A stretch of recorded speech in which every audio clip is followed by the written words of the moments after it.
नमस्कार, स्वागत है आपका आज के मुख्य समाचार में। मोदी जी के तीसरी बार सरकार बनते ही गरीबों के लिए, किसानों के लिए बड़े बड़े फैसले लेना शुरू भी हो गया है। देखिए, मोदी जी ने बड़ा ऐलान कर दिया कि गरीबों को 3 करोड़ आवास दिया जाएगा। तो वहीं किसानों के खाते में फिर से पैसे भेजे जा रहे हैं। खबर यह भी है कि नीतीश कुमार जी के 5 सांसद संपर्क से बाहर चल रहे हैं। मोदी सरकार कितने दिनों तक चल पाएगी, कोई गारंटी नहीं। चंद्रबाबू नायडू ने कहा है कि मोदी सरकार को हम बाहर से समर्थन देंगे, मतलब ये भी अलग हो सकते हैं। तो इधर बिहार में 1 जुलाई से नया कानून लागू हो रहा है। अब शक के आधार पर किसी को भी पुलिस पकड़ सकती है। बिहार में गर्मी से फिर से सैकड़ों लोगों की मौत हो गई है और इधर फिर से सरकारी स्कूलों को बंद कर दिया गया। तो वहीं मोदी जी ने सरकारी कर्मियों को उनके वेतन का 50% पेंशन देने का ऐलान कर दिया। तो आज की देश और बिहार से जुड़ी तमाम बड़ी खबरों पर बात करेंगे। इससे पहले आपसे एक छोटी सी अनुरोध है,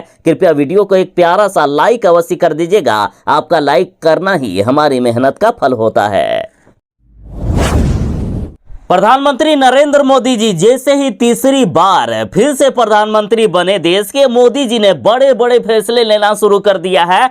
सबसे पहले किसानों को बड़ा तोहफा दिया गया। किसानों के खाते में फिर से 2-2 हजार रुपए भेजे जा रहे हैं। तो वहीं गरीबों के लिए बड़ा फैसला ले लिया गया है। अब देश में कोई भी गरीब बिना आवास के नहीं रहेंगे, सभी को घर मिलने वाला है।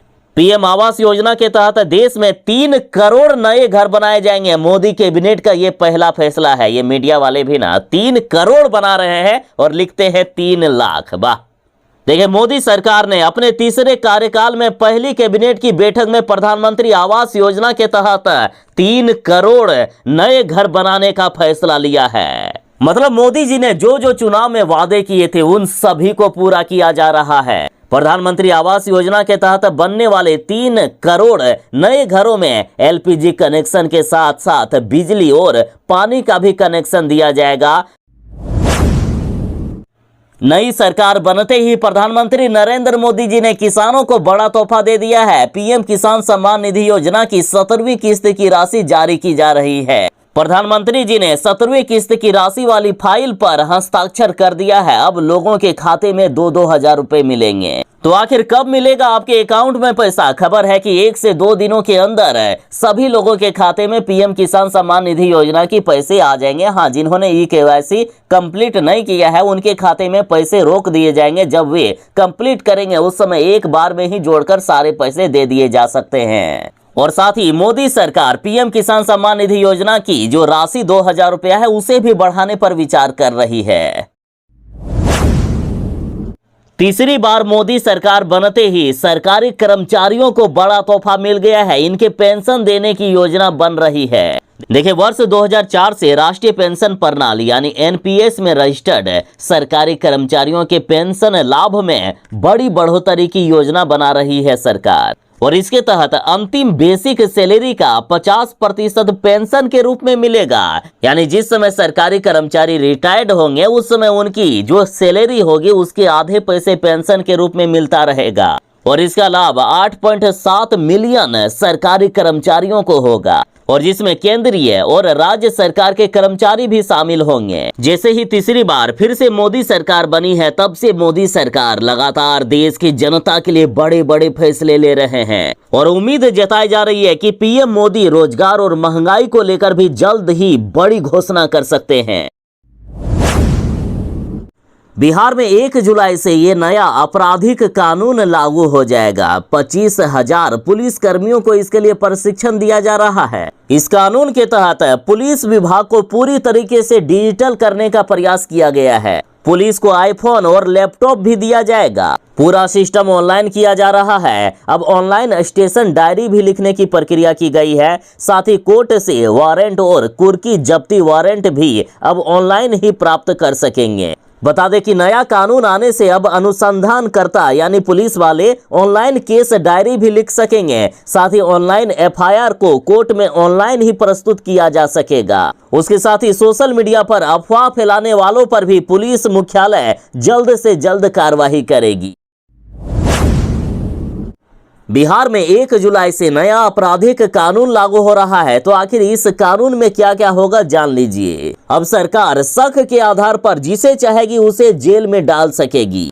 देखिए, यदि पहले किसी व्यक्ति को पुलिस गिरफ्तार करने के लिए जाती थी तो वो व्यक्ति बोलता था कि वारंट कहाँ है, बिना वारंट के आप गिरफ्तार नहीं कर सकते हैं। लेकिन अब नए कानून के जरिए बिहार के किसी डीएम को अगर ये लगा कि आप असामाजिक तत्व हैं, आप भ्रम फैलाने का काम करते हैं, तो आपकी खैर नहीं, डीएम साहब आपको 2 साल के लिए तड़ीपार कर देंगे। अगर तड़ीपार नहीं भी हुए तो डीएम साहब आपको 1 साल के लिए जेल की सजा सुना देंगे। तो वहीं यदि राज्य सरकार को अगर ये लगा कि कोई व्यक्ति असामाजिक तत्व है तो उसे भी 1 साल के लिए जेल में डाल दिया जाएगा, या यूं कहिए कि बिहार में पुलिस राज आ जाएगा। और वैसे भी बीजेपी के नेता बार बार ये ऐलान कर रहे हैं कि बिहार में बालू, शराब और जमीन माफियाओं को हम जमीन में दफना देंगे। और ये नया आपराधिक कानून 1 जुलाई से लागू हो जाएगा, तो जरा बच के रहिएगा, कहीं कुछ भ्रम फैलाने का काम ना करें।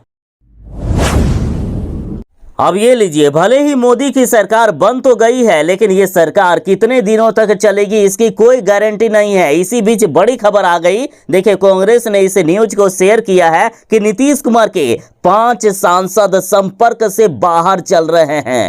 बता दें कि नीतीश कुमार जी ने जब से एनडीए का साथ दिया है तब से इनके ही दल के नेता इनसे ही नाराज चल रहे हैं। आपको याद होगा कि कुछ ऐसे ही खबरें उस समय भी सामने आई थी जब नीतीश कुमार जी ने एनडीए का साथ छोड़ा था और महागठबंधन में शामिल हुए थे। उस समय भी 11 विधायकों से संपर्क नहीं हो पा रहा था। जब से नीतीश कुमार जी एनडीए में गए हैं, बीमा भारती के साथ कई नेताओं ने नीतीश कुमार जी का साथ छोड़ दिया है। और जब मोदी जी शपथ ग्रहण ले रहे थे उस समय यदि कोई नेता सबसे ज्यादा चिंतित दिख रहा था तो वो नीतीश कुमार जी थे। नीतीश कुमार जी को लगातार डर सता रहा है कि अब आखिर हमारी पार्टी का क्या होगा। तो इधर टीडीपी के मुखिया चंद्रबाबू नायडू की मांगों को नहीं माना गया है, तो अब चंद्रबाबू नायडू ने ऐलान किया कि हम मोदी सरकार को बाहर से समर्थन देंगे। बाहर से समर्थन देने का मतलब है कि ये सरकार में तो रहेंगे लेकिन सरकार में शामिल नहीं होंगे। बाद में यदि ये एनडीए को छोड़ते हैं तो इन पर कोई भी रोक नहीं लगाया जा सकेगा। साथ ही चंद्रबाबू नायडू लगातार इंडिया गठबंधन के नेताओं से मुलाकात करने लगे हैं। और इस बीच आग में घी डालने का काम खुद बीजेपी के नेता ने कर दिया। बीजेपी के नेता ने कहा कि नीतीश कुमार और चंद्रबाबू नायडू दोनों धोखेबाज हैं, ये कभी भी धोखा दे सकते हैं। तो इधर सुब्रमण्यम स्वामी जी का कहना है कि नीतीश कुमार और चंद्रबाबू नायडू को लेकर मोदी ने जो गारंटी ली है उसे बीजेपी को धोखा जरूर मिलेगा। तो एक तरफ जहां एनडीए वाले खुद नीतीश कुमार जी और चंद्रबाबू नायडू पर भरोसा नहीं कर पा रहे हैं, तो इधर ममता बनर्जी का कहना है कि चंद्रबाबू नायडू और नीतीश कुमार जी हमारे दोस्त हैं। किसने कहा कि वे हमारे साथ नहीं है? बस एक इशारा काफी है, वे एनडीए का साथ छोड़ सकते हैं। तो मोदी की सरकार तीसरी बार बन तो गई है लेकिन कितने दिनों तक चल पाएगी इसकी कोई गारंटी नहीं दिख रही है। बिहार में जानलेवा गर्मी का सितम जारी है। स्कूलों में फिर से कई बच्चे बेहोश हो गए। देखिए, बिहार के सरकारी स्कूल 10 जून को खुले और जैसे ही स्कूल खुले, बच्चे जैसे ही स्कूल पहुंचे कई बच्चे बेहोश हो गए। इसलिए सरकार ने फिर से बड़ा फैसला ले लिया है। शिक्षा विभाग ने 15 जून तक सभी स्कूलों को फिर से बंद कर दिया है और इस बार बच्चों के साथ शिक्षकों को भी छुट्टी मिल गई है। पूरे बिहार में गर्मी का प्रकोप इस कदर है कि जैसे ही सरकारी स्कूल खुले, बच्चे जब स्कूल गए तो 200 से 300 बच्चे अचानक बीमार हो गए और बेहोश हो गए और इसलिए 15 जून तक स्कूलों को बंद कर दिया गया है। और ये जानकारी ज्यादा से ज्यादा शेयर जरूर ही कर दीजिएगा।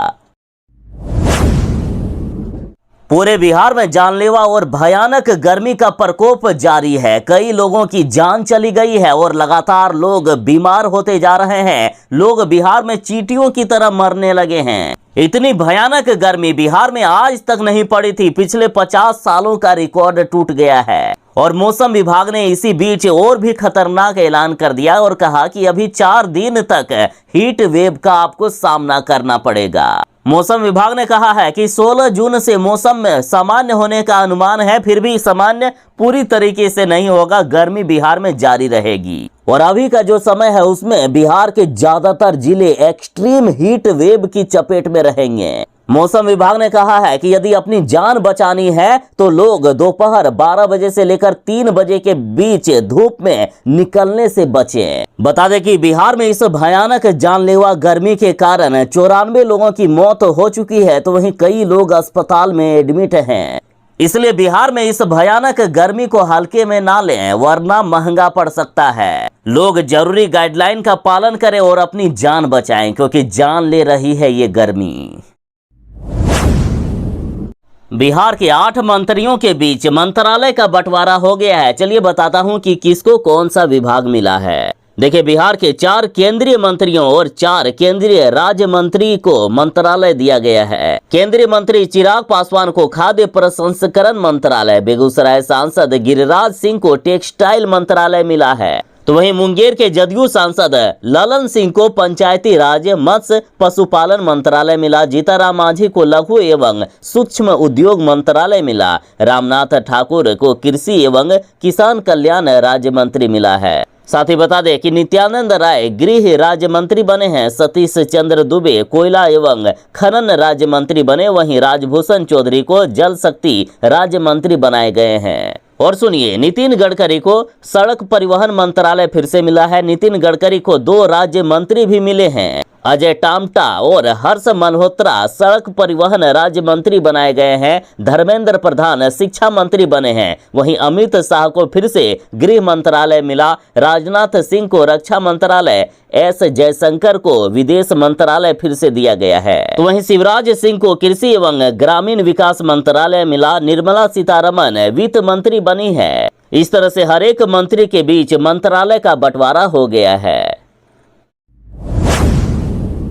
बिहार के 8 मंत्रियों को मंत्रालय दिया गया है, लेकिन तेजस्वी यादव का कहना है कि इनको मंत्रालय नहीं बल्कि मोदी जी ने इनके हाथ में झुनझुना थमा दिया है। अब ये झुनझुना बजाते हुए इधर उधर जाएंगे और ये जनता से कहेंगे कि देखो, मोदी जी ने मेरे हाथ में झुनझुना थमाया।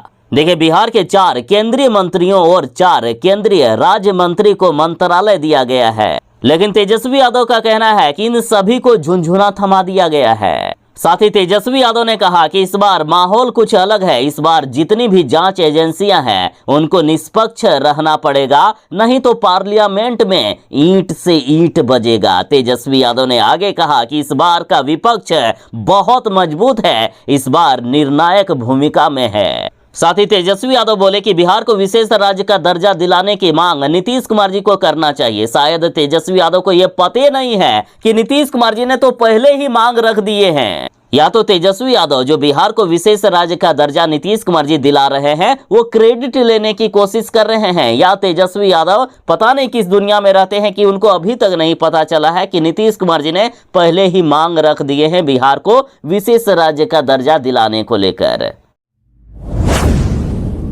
बिहार में गर्मी और लू का सितम जारी है। कई लोगों की गर्मी से मौत हो गई है। भीषण गर्मी और लू के बाद अब छपरा में डायरिया का प्रकोप देखा जा रहा है। 3 की मौत हो चुकी है और दर्जनों अस्पताल में एडमिट हो चुके हैं।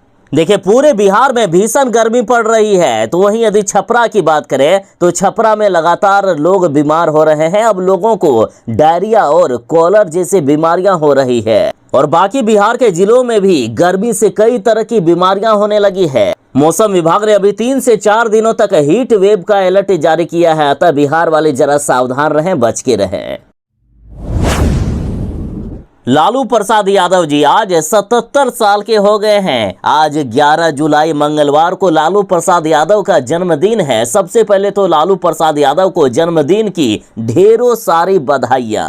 देखिए, बिहार के वंचितों, गरीबों और पिछड़ों को आवाज देने वाली आरजेडी अध्यक्ष लालू प्रसाद यादव का आज 77वां जन्मदिन मनाया जा रहा है। ऐसे में उनके जन्मदिन को लेकर परिवार, समर्थकों और कार्यकर्ताओं में काफी उत्साह है।